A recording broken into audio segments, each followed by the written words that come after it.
अस्सलाम वालेकुम नाज़रीन, मैं हूं आपका मेज़बान सैयद शरियार आसिम। आप लोग देख रहे हैं आज न्यूज़ की खुसूसी ट्रांसमिशन PSL 10 कुछ क्रिकेट हो जाए। आज PSL में ज़ाहिर तमाम टीमों को रेस्ट दिया गया था, लेकिन ज़ाहिर हमने आना भी है और शो भी करना है और आप लोगों से बहुत सारी चटपटी खबरें भी डिस्कस करनी है। सबसे पहली खबर महमूद भाई आपकी जानिब आते हैं। क्वेटा के स्पिनर उस्मान तारिक, उनके बॉलिंग एक्शन को जो ऑन फील्ड एम्पायर हैं उन्होंने रिपोर्ट किया कि भाई आपका जो बॉलिंग एक्शन है वो ठीक नहीं है, और दोबारा अगर ये इस तरह हुआ, अगर अगेन उन्होंने इस तरह किया तो फिर उनको बॉलिंग से रोक भी दिया जाएगा। तो आप बताएं, सही उन्होंने कुछ रिपोर्ट किया? डेफिनेटली थोड़ा सा सस्पेक्ट एक्शन तो है उनका कि कहीं ना कहीं लगता है कि ये जो है वो 15 डिग्री से ऊपर जा रहा है।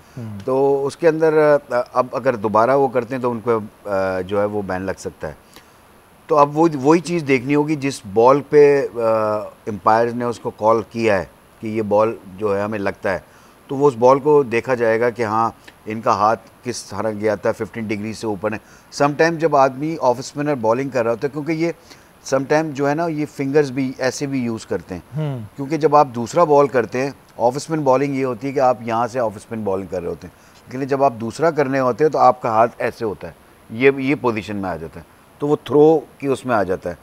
सिवाय सकलैन मुश्ताक के से कि सकलैन जो है ना सिर्फ फिंगर से करता था ये बॉल। अच्छा, तो महमूद भाई जब भी कोई ज़ाहिर बॉलर ऐसा इनिशियल स्टेजेस में ग्रो कर रहा होता है, तब क्या कोचेस उसे नहीं टोकते कि भाई ये लॉन्ग रन में जाके तुम्हारे लिए मसला खड़ा करेगा, ये जो अगर तुम कर रहे हो इस तरह का और बीच में भी चाहे एक दफ़ा कर रहे हो तो आगे जाके उसके लिए मसला हो सकता है? डेफिनेटली मसला हो सकता है, क्योंकि कुछ एम्पायर्स होते हैं जो कि बड़ी थॉरली उसको वॉच करते हैं कि यार ये सस्पेक्ट एक्शन तो नहीं है, क्योंकि एम्पायर्स के ऊपर भी बात आ जाती है कि बाद में अगर वही रिप्लेस में देखा जा रहा हो बाद में, और तो उस पर क्रिटिसिज्म हो सकता है कि ये जा रही है वो बॉल। तो coaches definitely SPL last year से ये उस्मान तारिक बहुत ऊपर आए, क्योंकि SPL में हमारे साथ ये खेले थे और उसी टीम में थे जिस टीम का मैं असिस्टेंट कोच था, मोइन इसका हेड कोच था। तो हमें लगता था कि ये कहीं ना कहीं ऐसी चीज़ है, लेकिन लास्ट ईयर भी PSL खेलें लेकिन वहाँ पर कोई कॉल नहीं हुआ। तो जिस बॉल को, क्योंकि वो बॉल मैंने नहीं देखा जिस बॉल पे वो बात हो रही, तो उसको थॉरली देखा जाएगा कि हाँ कि कहीं इनका हाथ जो है 15 डिग्री से ऊपर तो नहीं जा रहा। अच्छा, अगर किसी बॉलर के ऊपर ऐसा होता है कि भाई बॉलिंग एक्शन को बैन कर दिया जाता है, तो फिर दोबारा बेचारे पे से बैन हटता कैसे? नहीं, उसका ये तरीक़ाकार होता है, जब वो जाता है फिर उसको ऑस्ट्रेलिया में भेजा जाता है, वहाँ पर उसको बायोमैकेनिक्स होती हैं सारी।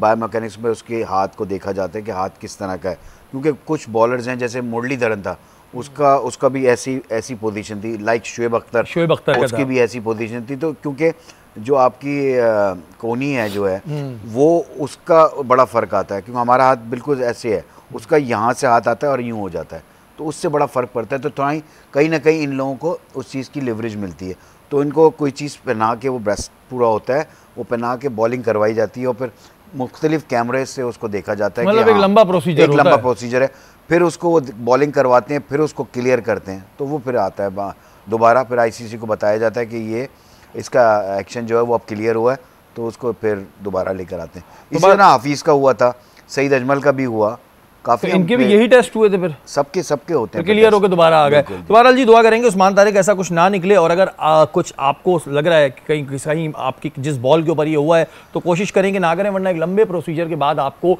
चांस मिलेगा। अच्छा, यहाँ पे हम देख रहे हैं कि PSL की 6 टीमों में से 3 टीमों के ओनर जो हैं वो नाराज़ बैठे हैं PSL को लेकर। वहीं ये हो रहा है कि जी 2 टीमें और आएंगी। शोएब अख्तर से किसी ने पूछा तो उन्होंने कहा हाँ जी 2 टीमें आनी चाहिए, लेकिन एक टीम ज़रूर आनी चाहिए PSL में, और वो है रावलपिंडी एक्सप्रेस। शोएब अख्तर का कहना है कि रावलपिंडी एक्सप्रेस को आना चाहिए, और उन्होंने ये भी लोगों को कहा कि हैशटैग करो कि रावलपिंडी एक्सप्रेस आनी चाहिए PSL में। जहां 3 ओनर वैसे ही नाराज़ हैं, वहीं वो कह रहे हैं कि जी जो है वो रावलपिंडी एक्सप्रेस को भी ले आओ। अच्छा, इस पर पिछली बार भी हमारी बात हुई थी कि ये कहा जा रहा है कि 2 फ्रेंचाइज मजीद लानी चाहिए, और फिर ऑनर्स जो हैं वो उस पर कंटिन्यूसली नाराज़ है कि आपसे 6 नहीं संभाली जा रही है, आप मजीद 2 जो है इंक्लूड करना चाह रहे हैं। तो उस पर शोएब अख्तर साहब ने, खैर रावलपिंडी की टीम नहीं है तो इस वजह से वो कह रहे हैं कि पिंडी की टीम होना चाहिए। ऐसे तो फिर बहुत सारे शहर है, फैसलाबाद वगैरह, 2 टीमें मजीद इंक्लूड करना मजीद आपके लिए मसले मसाइल है। 6 टीमें पिछले 2 PSL कंटिन्यूसली जो है वो 9 को मैं ऑलमोस्ट डिज़ास्टर कहूँगा, 10 ऐसा लग रहा है कि वो डिज़ास्टर की तरफ जा रहा है। तो ये 6 टीमें आपके पास नहीं संभाली जा रही, तो कंटिन्यूसली बड़ा बढ़ाना इट मीन्स फिर आप मजीद क्योस करेंगे। अगर आप इसको पहले संभाल लें, पहले 3 ऑनर से बैठ के बात करें, क्योंकि कंटिन्यूसली ऑनर एक ही बात कर रहे हैं कि हमारे शक व शुबात को नहीं सुना जा रहा, हमारी बात को नहीं सुना जा रहा, और कुछ तो खुल के भी बात कर रहे हैं, जैसे कि अली तरीन उन्होंने ये बात भी की है कि हमने तो जूम मीटिंग पे ही बुलाया था, जूम मीटिंग में 12 से 13 मिनट बात हुई, उसके बाद शायद जूम मीटिंग बंद कर दी गई। मैंने पीएसएल से पहले भी कहा कि हमें ग्राउंड से हमें तैयारी करनी है, फॉरेन कोचेस बुलाना चाह रहे, तो उन्होंने कहा नहीं अभी तो हमारा टूर्नामेंट चल रहा है, हम उसी के ऊपर मामला करेंगे। पीएसएल बोला सर पे आ गया, कुछ भी नहीं किया। अब पीएसएल 10 के बाद बोला 10 के बाद देखेंगे। तो मतलब कंटिन्यूसली बात को जो है टाला जा रहा है, उसके उस चीज़ पे काम नहीं किया जा रहा जो उनके शक व शुबात है। तो वो मजीद बढ़ाना वो मुझे नहीं लग रहा कि रावलपिंडी एक्सप्रेस ही उन्होंने कहा, क्योंकि उनको भी रावलपिंडी एक्सप्रेस कहते हैं ना, उन्होंने आवाम से दरखास्त भी की कि हैशटैग चलाओ, हैशटैग। जी क्या कहना चाह रहे थे? मैं ये कहना चाह रहा था कि सारी चीज़ें सारी क्रिकेट बोर्ड की तरफ ही नहीं जाती, कुछ चीज़ें जो हैं वो फ्रेंचाइज की तरफ भी जारी होती हैं। कि फ्रेंचाइज ने जब आपका कॉन्ट्रैक्ट था, आपका यही था कि आपको जो है अपने इलाकों के अंदर क्रिकेट को फ़रोग देना भी है, पूरे साल क्रिकेट भी को भी चलाना है। तो वो क्या कॉन्ट्रैक्ट के कितनी टीमों ने किया? क्या तो कह रहे हैं इस्लामाबाद ने किया?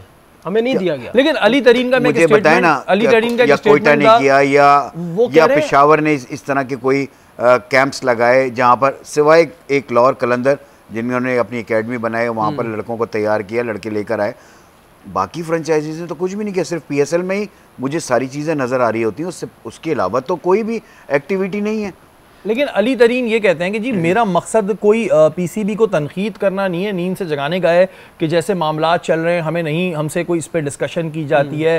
उन्होंने तो ये तक कह दिया कि जी ग्राउंड में अवाम कम है, सिक्योरिटी एहलकार ज़्यादा है। वो देखें, वो अलग चीज़ है, उसके बहुत सारे इस वक्त चीज़ें चल रही हैं। लेकिन वो जो ये बात कह रहे हैं कि मेरा तनकीद करने का मकसद है कि बेहतरी की तरफ जाएं। देखें, जब आप डिस्कशन देखें, किसी चीज़ का भी हल डिस्कशन है, या मैं आपको कायल कर दूं या आप मुझे कायल करें किसी बात के ऊपर, तो वहाँ पर डिसीजंस हो जाते हैं। लेकिन अगर आप अपना ही वीटो पावर करना चाह रहे हैं कि मैं जो कह रहा हूँ वो ठीक है, आप जो कह रहे हैं वो सही नहीं है और मैं ही मनवा रहा हूँ हर चीज़ को, तो वहाँ पर फिर मसले मसाइल आते हैं। होता समटाइम यही है। तो अगर जो ये बात हो रही है ना कि रावलपिंडी एक्सप्रेस जैसे शुएब कह रहा है कि वो आनी चाहिए, एक टीम और आनी चाहिए, फैसलाबाद की के नाम से भी टीम आनी चाहिए, तो उसमें तरीकेकार उसका आप क्यों डेरा गाजी खान की टीम नहीं हो सकती? क्यों नहीं आ सकती? क्यों बिल्कुल आ सकती है, आनी चाहिए। तो मसला ये है कि इसकी में जो अगर 8 टीमें बढ़ेंगी, आपने फाइनेंशियल मॉड्यूल को ठीक करना है। बेसिक चीज़ ये है, जब तक आप फाइनेंशियल मॉड्यूल को सही नहीं करेंगे तो फिर यही बातें होती रहेंगी। हर बंदा जो भी पैसा लगाता है वो 1 से 2 करना चाहता है, वो कब तक जो है वो लॉस करता रहेगा। एक टीम है 65 करोड़ रुपए की, एक टीम है 1.1 की। पहले भी बात वो ये भी कह रहे हैं कि अगर हम ये फ्रेंचाइज छोड़ते हैं तो मुझे नहीं लगता कि ये फ्रेंचाइज कोई और खरीदेगा। अच्छा, मुझे आप एक बात का जवाब दें। जैसे कि अली तरीन कह रहे हैं कि मेरा मकसद जो है वो तनकीद करना नहीं है। ज़ाहिर अली तरीन कोई छोटी पर्सनैलिटी तो है नहीं, कोई ऐसा तो है नहीं कि उनको टिकट नहीं मिल रहे हैं पीएसएल के, वो खड़े हैं बाहर लाइन लगा के या आपको बोल रहे हैं भाई करीम टिकट दे दो। तो ये बातें लाजमी है कि सोशल मीडिया पे आके, पॉडकास्ट पे आके की जाए। अगर वाकई में आप बेहतरी चाह रहे हैं या भलाई चाह रहे हैं तो ये बात इंटरनल लेवल पे भी हो सकती है ना। अब जाहिर है जब आप आके मीडिया पे या सोशल मीडिया पे करेंगे तो फिर सबको मौका मिलेगा, हर कोई बोलना शुरू हो जाएगा। आप क्या समझते हैं इस बारे में? देखिए, इस पर हमारी उनसे बात हुई, अच्छा इन पर्सन ही बात हुई, हम स्टेडियम में थे जब उनसे बात हुई, तो उन्होंने कहा कि हम तो कंटिन्यूसली उनका गेट नॉक करते रहे, हम कंटिन्यूसली उनसे बात करते रहे कि हमें मौका दें, हमें कुछ बातें करनी है, फाइनेंशियल मॉड्यूल ठीक करना है। वो लिटरली मीडियोकर माइंड कह रहे हैं, पाकिस्तान क्रिकेट बोर्ड के जो कुछ लोग बैठे हैं उनको ये कह रहे हैं कि भाई मैं मीडियोकर माइंड से नहीं चल सकता, मेरा मकसद पाकिस्तान सुपर लीग को ख़राब करना नहीं है, ये मेरे मुल्क की लीग है, मेरा मकसद इसको मजीद बेहतर करना है। अब देखिए, जाहिर सी बात है, जब एक बंदे की, देखिए मैं उनकी साइड नहीं ले रहा, लेकिन जो मुझे नज़र आ रहा है, एक बंदे की बात अगर नहीं सुनेंगे तो फिर वो मीडिया पे आके बात करेगा। तो क्या वो इतने वीक हैं, इतने कमज़ोर हैं, या उनकी कोई इतनी पावर नहीं है, या उनके पास पैसे नहीं है कि उनकी कोई बात नहीं सुन रहा? सर, ये फ्रेंचाइज इनकी अपनी वो वाला हिसाब किताब है कि फ्रेंचाइज का आपके पास 10 ईयर का हिसाब किताब होता है कि 10 ईयर के बाद चली जाती है फ्रेंचाइज। ऑनर इसके मुस्तकिल मालिक नहीं है, जैसे आईपीएल के अंदर। वो एक पावरफुल पर्सनैलिटी तो है ना, तो सामने वाला अगर नहीं सुना जा रहा, उनसे ज्यादा बड़े पावरफुल और भी लोग हैं। आप कह रहे हैं पावर का गेम चल रहा है, नहीं सुनी जा रही। नहीं, ऐसा कोई पावर का गेम नहीं होता। मैंने आपको यही कहा है कि मुश्किलात कब आती हैं कि जब आप डिस्कशंस में नहीं आते।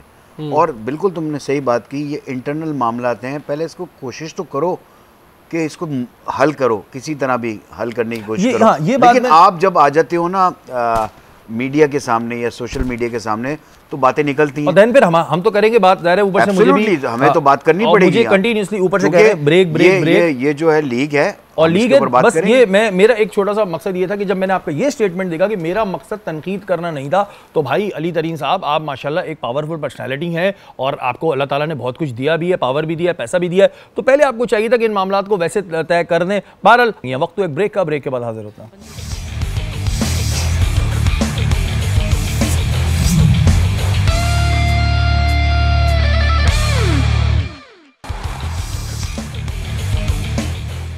वेलकम बैक नाज़रीन, आप लोग देख रहे हैं आज न्यूज़ की खुसूसी ट्रांसमिशन। बहुत सारी खबरें हमारे पास मौजूद है, लेकिन इस वक्त हम चलते हैं अरसला के पास और अरसला से जानते हैं कि सोशल मीडिया पे इस वक्त क्या चीज़ वायरल चल रही है। जी अरसला बताइए, क्या चीज़ वायरल है? पहले तो ये सोच रही थी कि जब मैच में परफॉर्मेंस नज़र नहीं आती तो मीमर्स की परफॉर्मेंस बड़ी अच्छी नजर आने लगती है। उनकी हमेशा ही अच्छी रहती है। नहीं, अगर मैच में और कुछ आपको क्रिकेटर्स की नहीं नजर आए तो एक तरफ हमें तफरीह मिल जाती है, वो मीमर्स की होती है, बिल्कुल, जिसको हम बड़ा एंजॉय करते हैं। इस वक्त हम बात कर रहे हैं कराची किंग्स के खुशदिल शाह, जिनकी पहले मैच में तो बड़ी अच्छी परफॉर्मेंस थी। कल कैच के वक्त वो किसी ख्यालों की दुनिया में चले गए, कुछ सोचने लग गए, कहाँ चले गए पता नहीं, उन्हें क्या ख्याल आया कि वो पता ही नहीं चला उनको कि उनको कैच पकड़ना है। ठीक है, तो ये कुछ उनके साथ मुझे लगता है किसी और दुनिया में कैच छोड़ने के बाद कुछ हुआ था, बहुत बुरा हुआ। कैच छोड़ने के बाद क्या हुआ था ये आप बताना नहीं चाहते? मैनेजमेंट की तरफ से उन्हें बहुत पजीराई मिली और सबने देखी वो पजीराई, स्क्रीन पे नजर आई, ये बताना नहीं चाह रही है। मैनेजमेंट की तरफ से एक जो वहां पे बंदा बैठा हुआ था, उसने उठकर एक ऐसे किया जिसे हम आम जबान में लानत कहते हैं, लानत दी है। आप ये बताएं, ये ज़ाहिर अमल गली मोहल्ले में तो बहुत चलता है, कॉमन है। जब हम खेला करते थे तो पता नहीं क्या क्या बोल देते थे कैच छोड़ने पे, माठा पाटा, लेकिन ज़ाहिर आप एक ऐसी जगह बैठे हैं कि जो एक अच्छा बड़ा प्लेटफॉर्म है। सेकंड चीज़ के कैमरे भी चारों तरफ लगे हैं, तो जो मैनेजमेंट में लोग बैठे हुए होते हैं उन्हें इस तरह की हरकतें करनी चाहिए। नहीं, यही तो चीज़ है, यही तो सीखने वाली चीज़ है। और कराची किंग्स की जो टीम है वो समझ लें एक मीडिया की टीम है ना, मीडिया चलाती है, तो उनको तो पता होना चाहिए कि कैमरे लगे हुए हैं इतने, हमारी कोई भी जेस्चर जो है वो फ़ौरन कैप्चर हो सकता है। तो ये चीज़ बड़ा बुरा लगता है। और जब ही तो कहते हैं अब ये फ्रेंचाइजीज के अंदर आ गया, इसमें नॉन क्रिकेटर्स इतने बैठने लग गए ना कि वो कुछ ना कुछ हो जाती हैं चीज़ें। तो वो नॉन क्रिकेटर कौन जानता है? कौन था वो बंदा? जानते कौन होगा? तुम जानते हो, मैनेजर है, असिस्टेंट मैनेजर या कोई भी हो सकता है। ऐसा है, अगर आप क्या, मुझे पता है कि वो एफर्ट नहीं थी, लेकिन स्टिल वो जब हमने देखा तो बड़ी पैथेटिक हरकत थी। मुझे समझ नहीं आता कि मालकान ये क्यों समझ रहे हैं कि हमने पैसे देके क्रिकेटर खरीद लिए हैं, मैनेजमेंट ये क्यों समझ रही है कि हमने क्रिकेटर्स को खरीद लिया। अरे भाई, ये आपके मुल्क के असासा हैं, इस पर खुशदिल शाह को जो है प्रॉपर स्टांस लेना पड़ेगा। इज्जत से बढ़कर कुछ नहीं भाई आपके लिए। अगर आपको फ्रेंचाइज छोड़नी पड़े आप छोड़ें, लेकिन माफ़ी मंगवाएं। जैसे मीडिया पर आ गया, अगले ने बड़ा अजीब व गरीब जेस्चर था। आप किसी गली मोहल्ले में तो नहीं बैठे, पाकिस्तान सुपर लीग, और आपको पता है कि घात लगाए बैठे हैं कुछ लोग जो आपकी लीग को मुसलसल बदनाम करना चाह रहे हैं। आप ये देखें, इस पर मीम बनना ऑलरेडी शुरू हो चुकी है। बिल्कुल, ये वो कंपैरिजन कर रहे हैं। एक वायरल हुआ था चेन्नई सुपर किंग का, उसमें एक लड़की ने एक जेस्चर किया, उससे कंपेयर कर दिया। तो आप ये देखें कि मालकान इस तरीके की हरकत करते हैं। 2024 के आईपीएल में एक ऐसा ही सिनेरियो बना था जिसमें केएल राहुल को ऑनर ने जो है वो डांटा था। अब वो वर्ड हमें नहीं समझ है, लेकिन वो जेस्चर समझ आ रहा था कि वो लिटरली डांट रहे थे। उसके बाद उनको एक अच्छी गोली दी गई। अब जो वेरी नेक्स्ट सीजन के अंदर वो ऋषभ पंत के कंधे पे लिटरली हाथ रख के चल रहे हैं और हार रही है टीम। तो जब आप इस तरीके के मामलात करेंगे, आप ऑनर के सामने बिछ नहीं जाए ना, तो ये असल चीज़ उस पर। दूसरी चीज़ मैं आपको एक बताऊँ, देखें डगआउट के अंदर बहुत सी रिस्ट्रिक्शन होती हैं। डगआउट के अंदर आपको बहुत ज़्यादा संभल के बैठना पड़ता है। आपको गुस्सा आ रहा होता है, टीम परफॉर्म नहीं कर रही थी, बहुत गुस्सा आ रहा होता है। प्रोफेशनलिज्म में आपको हर चीज़ मिलेगी, गालियाँ भी मिलेंगी, आपको लैंग्वेज डिफरेंट मिलेगी, लेकिन कहाँ होगी वो with the camera, dressing room में, आप ड्रेसिंग रूम में। इंग्लिश प्रीमियर लीग है, कितना पैसा मिलता है हमारे लड़कों को, वहाँ मैनेजर ऐसी तैसी कर देता है मैच के बाद अगर आप ख़राब खेलते हो। तो ये तो अंकल थे कौन, किसी को नहीं पता चला अंकल थे कौन? वो किसी मैनेजमेंट के बंदे। भाई आपको थोड़ा सा मैं एक मशवरा देना चाहता हूँ, छोटा सा। भाई गली मोहल्ले में ये चीज़ चलती है, हम लोग भी करते थे, हमें याद है, लेकिन आप गली मोहल्ले में नहीं बैठे हुए। अगर आपको गलती से या जुगाड़ पे चांस मिल गया है तो ऐसा ना किया करें। जी अर्शला, दूसरी क्या मीम वायरल धोनी के बारे में बात कर लेते हैं। थोड़ा सा रन आउट में वो माहिर हैं, कुछ अनएक्सपेक्टेड टेक्निक्स हैं उनके पास। अब ये नहीं समझ आ रहा कि वो तुक्का लगाते हैं, कोई जादू है या वाकई वो एक्सपर्ट है, क्या है? अच्छा ये देखे ना, वो जो धोनी ने एक वो ये दिखा भी रहे हैं कि ये उन्होंने बॉल उठाई और ऐसी फेंकी। अच्छा ये वाला तो वैसे तुक्का था, लेकिन धोनी ने ऐसे बहुत सारे आउट किए हैं कि जिसपे दुनिया हैरान रह जाती है। लेकिन इस वाले को क्या कहेंगे आप, तुक्का कहेंगे या वाकई में उसको पता था जाके विकेट पे गिरेगी? देखो ये बहुत क्लेवर प्लेयर्स होते हैं ना जो ये काम करते हैं। आप देख रहे हैं अगर स्टंप्स वहाँ लगी है, फील्ड बैट्समैन यूं है और आपने थ्रो मारी यहाँ, आप देख वहाँ रहे इधर वाले को पता नहीं चला बॉल लग गई हिट पे, वो बाहर खड़ा हुआ था क्रीज से। तो बड़े ही क्लेवर क्रिकेटर्स होते हैं ये काम करते हैं, बॉल यूं पकड़ के और यूं कर देना, बॉल हाथ में और यूं ही फेंक देना। ये धोनी ने ही स्टार्ट किया हुआ है। लेकिन तो ये करता है, ये उसकी आदत है। ऐसी फेंकी और सीधी गई है। हाँ तो लगती है बॉल, धोनी हमेशा करता है। धोनी करते थे। हाँ ये नहीं है कि वो, क्योंकि देखो फ्रिक्शन ऑफ सेकंड का फर्क होता है रन आउट के अंदर। क्योंकि मुझे पता है मेरा डेब्यू रन आउट पे ही हो गया था, तो मैं बाहर ही इतना सा बाहर था, बाहर हो गया, उसके बाद बाहर ही हो गया। तो इतना सा फर्क होता है, क्योंकि थर्ड एम्पायर है, कैमरे के अंदर आ जाते हैं आप, तो बिल्कुल आपको होल्ड नहीं करना बॉल, यूं ही करके ताकि आपको सेकंडों में बॉल जो है स्टंप्स पे लग जाए। बहुत से प्लेयर पकड़ते हैं यूं, यहाँ लाते हैं और यूं मारते हैं, तो इतना तो टाइम हो तो अंदर आ जाता है ना बहुत। अच्छा, इसमें फिर ये बड़ा टेक्निकल चीज है। हमें फिर गली मोहल्ले की क्रिकेट इस वजह अच्छी लगती है, रन आउट तो हम लोग देते ही नहीं थे भाई। अगर हम पहुंच गए करीब करीब तो रन आउट तो देना ही नहीं है, क्योंकि ना कैमरा, हाँ ना बल्ला फेंक देते थे, क्योंकि कैमरा तो होता नहीं था। लेकिन बहरहाल धोनी के बारे में इस वजह से तुक्का नहीं कह सकते कि धोनी ने ऐसे बहुत सारे कारनामे किए हैं और ये बड़े ज़ाहिर टेक्निक की गेम होती है। जी उसके बाद क्या है? उसके बाद ये कि रमीज राजा कह रहे हैं कि IPL की जो इफ्तिताही तकरीब थी वो रोबोटिक डॉग जो लाए वो हमारे बाद लाए हैं। PSL पहले जो है वो एक टेक्निक लेकर आ गया था फ्लाइंग स्टैंड की, तो आधे तो हम वैसे ही जीते हुए। अच्छा जी भाई ये मुझे बात समझ नहीं आती यार। हम लोग चल किन चीजों पे रहे हैं, मतलब रमीज राजा साहब, रमीज राजा साहब, हाँ मतलब ये बात चले मैंने कही होती तो चलती, तो रमीज राजा साहब ये हम लोग इसी में खुश हो रहे हैं। देखिए पहले मैं वो लाया था ना, मेरी साइकिल अच्छी थी रेड रंग की, अब आप ब्लैक की लाए, इसी बातों में क्यों भाई हम फंसे हैं? करीब बहुत लेम बात है कि हम पहले ले आए, वो प्रोडक्ट पहले लेके आ रहा है वो बात करें, जो उनकी लीग इस वक्त चल रही है, उनकी जो कौमी टीम परफॉर्म कर रही है उस पर हम ज्यादा बेहतर है कि बात करें कि हम, आपको वाकई में लगता है कि हम रोबोटिक डॉग के जरिए जो है जीत सकते हैं? मतलब मैंने कभी नहीं कहा कि IPL फाइनेंशियली हम IPL से बड़े हैं, लेकिन हम लोग हमेशा प्रोडक्टिविटी में IPL से बहुत अच्छे थे। हमेशा हमने जो है पिछले 7 सीजन के अंदर बड़े प्लेयर निकाले, बहुत बेहतरीन प्लेयर चले हमारे पास। लेकिन अभी जो लास्ट 3 सीजन है, इस सीजन में आप देख ले, पिछले बार से हमेशा महमूद साहब इस बात से इत्तेफाक करेंगे कि 5 मैचेस के अंदर आपके पास 140 या 50 का बॉलर आ जाता था। कोई भी, हसनैन आया, नसीम शाह आया और बेहतरीन बॉलर आया। इस 5 या 6 मैचेस हो गए, आपको ऐसा कोई एक्सेप्शनल इमर्जिंग टैलेंट नहीं नजर आ रहा। हसन भी आया, आसानी ली भी है, लेकिन 140 प्लस की मैं बात कर रहा हूँ, जो कंटिन्यूसली 140 प्लस पे बॉल कर रहे हैं। 5-6 मैचेस हो गए, आपके पास इमर्जिंग टैलेंट भी नजर नहीं आया, तो आप उस प्रोडक्टिविटी की बात करें, ये रोबोटिक डॉग वो हमसे ज्यादा अच्छा ले आएंगे भाई। ये बातें जो है ना, रमीज भाई ना किया करें थोड़ा सा। आप उस दिन वो बच्चे के इशारे पे भी कह रहे थे, अबरार वाले पे, तो ना करें इस तरह की बातें, कुछ गेम की बात करें। चलिए जी डॉक्टर माना की जानिब चलते हैं।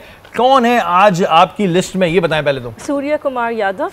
सूर्या कुमार यादव, क्या है भाई उनकी किस्मत में? सूर्य कुमार यादव 14 सितंबर 1990 इनकी डेट ऑफ बर्थ है और न्यूमरोलॉजी के हिसाब से नंबर 6 हुए। ज़ोडिएक इनका वर्गो है। बहुत आसानी हो जाए अगर इनका हमको एसेंट नोट भी पता चल जाए, यानी वो लोग जो कि हम दूसरी ज़बान में कहें या हिंदी ज़बान में कहें कि जो मांगलिक होते हैं, यानी 5 बजे के बाद पैदा होते हैं, तो उसमें ज़रा कैलकुलेशन और कंफर्म हो जाती है, 100% कैलकुलेटेड आपके पास प्रेडिक्शंस निकलती है। अच्छा, सूर्य कुमार यादव जो हैं वो आजकल थोड़े से मसाइल से दो चार हैं, और वो मसाइल जो हैं उनके फाइनेंशियल और इमोशनल दोनों कंबाइंड करके हैं। ठीक है। कार्ड्स ये बता रहे हैं कि उनको आने वाले दिनों में कोई लोन या कोई इस तरह की कोई सूरत हाल का सामना करना पड़ सकता है कि लोग उनको हेल्प करेंगे और उनकी मॉनेटरी वैल्यू के अंदर इजाफा होगा। कलर्स उनको पहनने चाहिए क्योंकि 6 नंबर भी निकला है उनका कार्ड्स के हिसाब से, तो ये एक ट्रांजैक्शन का नंबर होता है जिसमें आप किसी न किसी पुराने किसी स्टैट्स से उठ के किसी दूसरे स्टैट्स की तरफ जा रहे होते हैं। एंड वी से इट कि every ending is a beginning of another thing. तो थोड़ा सा ख्याल करें अपनी फाइनेंशियल डिसेबिलिटी के ऊपर। और बहुत आसान सा रूल होता है लॉ ऑफ अट्रैक्शन का, when you feel gratitude and you show gratitude, तो फिर कुदरत आपको और नवाजना स्टार्ट करती है। तो थोड़ा सा थैंकफुलनेस की तरफ उनको जाना चाहिए। बिल्कुल जी। और अगर कुछ फाइनेंशियल इश्यूज हैं तो अपने किसी दोस्त से बात करें, वो भी हल कर देंगे। लेकिन बहरहाल आगे जो है आपके अच्छे सही है इनका आगे पर्पल के शेड्स अगर पहने तो हाँ आगे उनको बहुत पैसे मिलने वाले हैं, बहुत मिलने वाले हैं भाई। अब जितने भी लोग सूर्या कुमार यादव के आसपास हैं और ज़्यादा आसपास हो जाएं, क्योंकि इनके पास आने वाले हैं बहुत सारे पैसे। अगला कौन है जी? हारिस रऊफ। अरे वाह, मेरा दोस्त, PSL की प्रोडक्ट है हारिस रऊफ, ऐसा ही सही बोला है मैंने? हारिस रऊफ 7 नवंबर 1993 और न्यूमरोलॉजी के हिसाब से नंबर 4 लगा। स्टार इनका स्कॉर्पियो है और थोड़ा सा ओवर कॉन्फिडेंस हो जाते हैं, लेकिन बात यह है कि वो उसको कवर भी कर लेते हैं। कुछ चीज़ें इनके हवाले से ये कहूँगी कि इन्होंने जो भी डिसीजन लिए थे और जो भी प्लानिंग्स और स्ट्रैटेजीज़ लेके चल रहे थे वो बड़ी ज़बरदस्त तरीके से वेल प्लांटेड आप कह सकते हैं। दूसरा कि एक टेम्पररी पॉज आएगा इनके किसी एक्शन प्लान में या इनके बिहेवियर पैटर्न्स में, या जो भी ये प्रोसीजर लेके चल रहे हैं उसमें टेम्पररी पॉज आएगा, तो इनको घबराने की ज़रूरत नहीं है और वो चीज़ें बहुत अच्छे तरीके से कवर अप कर जाएंगे। कलर इनको ग्रीन के शेड्स पहनने चाहिए और आजकल ये बिला वजह ही परेशान है, तो मैंने ये कहूँगी कि परेशानी का दामन जो है वो छोड़ दें। और वो कहते हैं ना, इन माल उस्र, हर परेशानी के साथ आपके साथ आसानी आती है, तो आसानी आपके पास आने वाली है।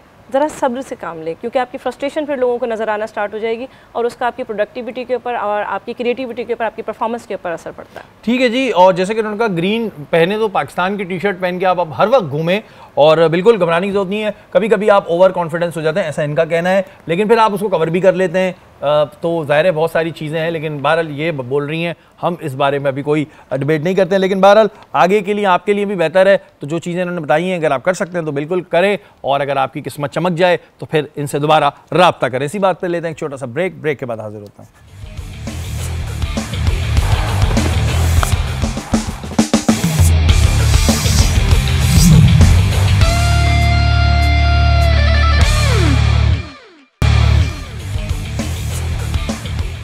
वेलकम बैक नाज़रीन, आप लोग देख रहे हैं आज न्यूज़ की खुसूसी ट्रांसमिशन और यहाँ पर ख़बरों का सिलसिला जो है वो रुकने का नाम नहीं ले रहा है। वहीं इंडिया की एक खबर है महमूद भाई, इंडिया जो है वो अपनी टीम को बिल्कुल ऐसे रखता है जैसे बच्चे नहीं रखती, चील के बच्चे अपने संभाल के रखते हैं। जे शाह साहब की मेहरबानी है, यहाँ नहीं जाएंगे वहाँ नहीं जाएंगे, बस हमारे ग्राउंड में खेलना है या फिर आगे UAE में खेलना है। लेकिन अभी ये जो IPL के बाद ये लोग जा रहे हैं बांग्लादेश खेलने और वहाँ पर 3 ODI हैं, T20 हैं। तो चलें, अब ये भी एक खुशी की खबर है कि इंडिया को उन्होंने कहा कि जाओ बेटा थोड़ा आगे जाके खेल लो, वरना पता नहीं ऐसा लगता था जे शाह को क्या डर है कि वो कहते थे नहीं मेरे बच्चे कहीं नहीं जाएंगे। नहीं, टफेस्ट टूर तो इंग्लैंड का है, उसके बाद इंग्लैंड जाना है इन्होंने। अब निकलने लगे कि अच्छा इंग्लैंड में तो खेल लेते थे, लेकिन वैसे इन्होंने अपने पास ही ज्यादातर लोगों को बुलाया है, खुद निकलते हुए प्रॉब्लम होती थी। देखिए मैं एक चीज़ बताता हूँ, आपकी डोमिनेशन कैसे होती है, आपकी टीम की रैंकिंग के ऊपर होती है। आपकी टीम नंबर 1 के ऊपर होगी ना, तो आपकी हर चीज़ में आपको ज़्यादा फ़ायदा होगा। बायलैटरल सीरीज़ होती हैं। अब आपका जो ICC ने जो शेड्यूल निकाला था पूरे 10 साल का, उन्होंने निकाला था कि कौन कौन सी टीमें कहाँ ट्रैवल करेंगी। उसके बाद आपको पता है ये बिग 3 बने थे, उसके अंदर भी सारे प्रॉब्लम्स आई थी। तो पाकिस्तान को अगर आप देखें, इंग्लैंड के अंदर 3 टेस्ट मैच मिलते हैं। पहले तो 92 के बाद 87 में पाकिस्तान 5 टेस्ट खेला था, 92 में पाकिस्तान ने 5 टेस्ट खेले थे, 5 वनडे थे और 11 साइड मैचेस थे। तकरीबन 4-4.5 महीने का टूर था। अब पाकिस्तान का टूर होता है डेढ़ महीने का। 2 टीमें आ रही होती हैं, एक को बड़ा चीज़ें मिल रही होती हैं, ऑस्ट्रेलिया जाता है वो 5 टेस्ट खेलता है, इंडिया जाता है वो 5 टेस्ट खेलता है, हम जाते हैं हम 2 टेस्ट खेलते हैं या 3 टेस्ट मैचेस खेलते हैं। तो ये मार्केट के ऊपर डिपेंड कर रहा था कि आपकी रैंकिंग क्या है। तो अब जाहिर सी बात है इंडिया इसी तरह बायलैटरल से इंग्लैंड जाते हैं, अगले साल वो इंग्लैंड जो है वो यहाँ आता है, क्योंकि पाकिस्तान में तो क्रिकेट ही बंद हो गई थी, इंटरनेशनल क्रिकेट कहाँ हो रही थी पाकिस्तान के अंदर। तो टोटली आपको UAE में खेलना पड़ रहा था, तो UAE का सारा जो फ़ायदा है वो सारा UAE को मिल रहा था, होटलिंग, सारा राइड, सारी चीज़ें जो है अभी इस वाले में भी दुबई को जो अभी कब गुजरा इसके अंदर भी उसमें भी दुबई को उसके कितना अंदर फायदा हुआ है? सारा देखें, जो आपकी चैंपियंस ट्रॉफी का जो आपने कहा ना कि आपको 3 अरब रुपए अराउंड जो है वो प्रॉफिट हुआ है, तो उसके अंदर अगर सारे मैचेस पाकिस्तान में होते, इंडिया भी आता, तो आपका ये ट्रिपल हो जाना चाहिए था प्रॉफिट।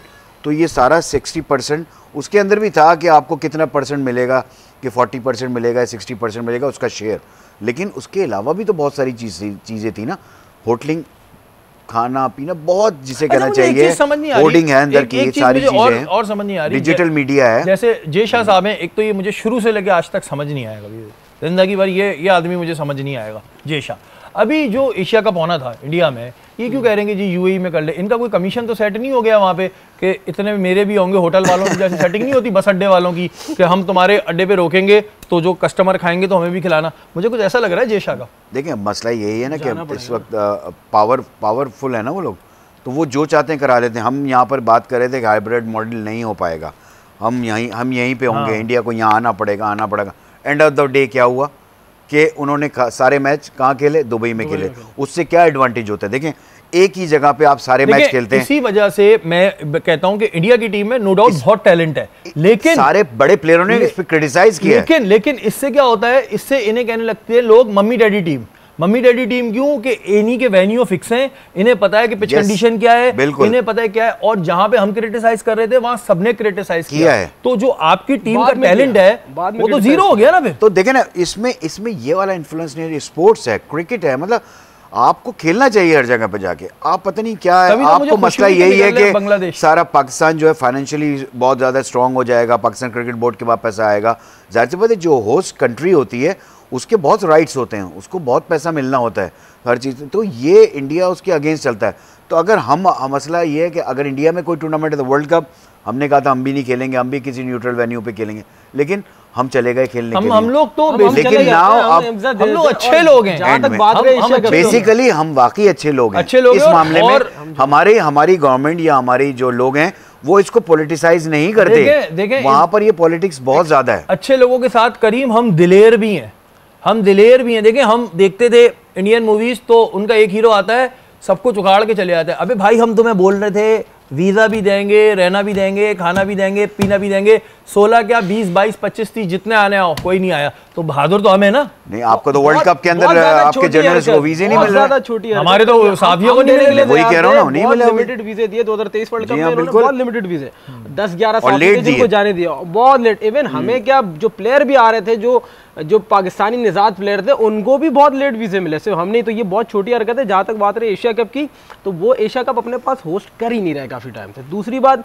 उनको पता है कि अगर हम इंडिया में होस्ट करेंगे तो फिर जाहिर सी बात है कि वो जो एक मुआहदा हुआ है 3 साल का कि ना आप हमारे पास आएंगे ना हम आपके पास जाएंगे, उस मुआहदे के तहत हमारे को सर झुकाना पड़ेगा। इसलिए उन्होंने जो है वो अपने से जान छुड़ा ली। और फिर अगर उनको कराना होता तो फिर ऑटोमेटिकली वो पाकिस्तान के मैचेस, वो जाहिर सी बात है वो हाइब्रिड मॉडल की तरफ जाते हैं। और वो हाइब्रिड मॉडल की तरफ नहीं जाना चाह रहे कि वो पाकिस्तान को जो है वो दुबई में मैचेस दें। एक तो चीज़ ये है सारी बात कि वो मेरी वो गलत है प्रेडिक्शन कि वो जो होटलों में सेटिंग होती है बस के लारी अड्डे की जय शाह की नहीं है। देखिए जिस बैकग्राउंड से हैं वहाँ हो सकता है कि वो सेटिंग करें। जिस बैकग्राउंड से होटल के इतने पैसे क्रिकेटिंग बैकग्राउंड से वो नहीं है, वो जिस बैकग्राउंड से आ रहे हैं हो सकता है सेटिंग उन्होंने की हो, बट जो नजर आ रहा है वो मैं ये कह रहा हूँ कि वो हाइब्रिड मॉडल की तरफ नहीं जाना चाह रहे हैं। और इस वजह से जो है एशिया कप काफी टाइम से होस्ट नहीं। क्यों वैसे इंडिया क्यों नहीं आता? पाकिस्तान डरते क्यों है इतना? वैसे इतने शेर बनते हैं। वैसे मैं इंडियन टीम की बात कर रहा हूँ, अवाम से मुझे कोई प्रॉब्लम नहीं होता। वैसे इतने शेर बनते हैं और बातें इतनी बड़ी बड़ी, मूवी देखो तो लगता है सब कुछ खत्म हो जाता है। लेकिन ये यहाँ आते हुए इतना खौफ क्यों है? क्या डर क्या है? किससे डरते हैं? नहीं वो खौफ नहीं है। देखिए सर, आप भी जानते हैं कि इंडियन 2008 में 2007 या 8 में जो लास्ट टेस्ट सीरीज इंडिया खेला था पाकिस्तान में, और वो क्रेज बहुत था। और पाकिस्तान में नो डाउट बड़ी टीम है और दोनों ही ममालिक में फैंस है। पाकिस्तान के फैंस इंडिया में बहुत है। इंडिया में भी जो है वो जो पाकिस्तान को बड़ा पूछा जाता है, और पाकिस्तान वाले भी जो है वो विराट कोहली और रोहित शर्मा की बड़ी, तो वो ये वो जानते हैं कि अगर हम आते हैं तो ग्राउंड्स भरेंगे। और जाहिर सी बात है जब ग्राउंड्स भरेंगे, क्रिकेट होगी तो फायदा होगा, दुनिया नजर डालेगी। इंडिया एक मौकिफ पे कायम है, जबकि पूरी जो जैसे अगर 8 ममालिक हैं चैंपियंस ट्रॉफी में, 6 ने जो है आके साबित कर दी पाकिस्तान सेफेस्ट कंट्री है। इंडिया ना आगे इस बात को मनवाना चाह रहा है कि हम तो इसलिए नहीं जा रहे कि दहशतगर्दी और ये वाले मामलात पर रख के चलाना चाह रहा है। वो अपने इस मामले में कामयाब अगर वो आ जाएगा तो फिर ये टैग भी पाकिस्तान से अगर वो लगाना चाह रहा है वो हट जाएगा इंटरनेशनल क्रिकेट में। फिर आपके मजीद दरवाजे खुलेंगे, टूरिज्म खुलेगी, हर चीज़ होगा। इस वजह से वो ये चाह रहे हैं कि बस हम किसी ना किसी तरीके से पाकिस्तान को बैक कर सकें। खत्म करना चाहते तो सर बहुत पहले से कर सकते, वो अभी भी बातें कर रहे हैं। इन सारी चीजों के पीछे है जय शाही।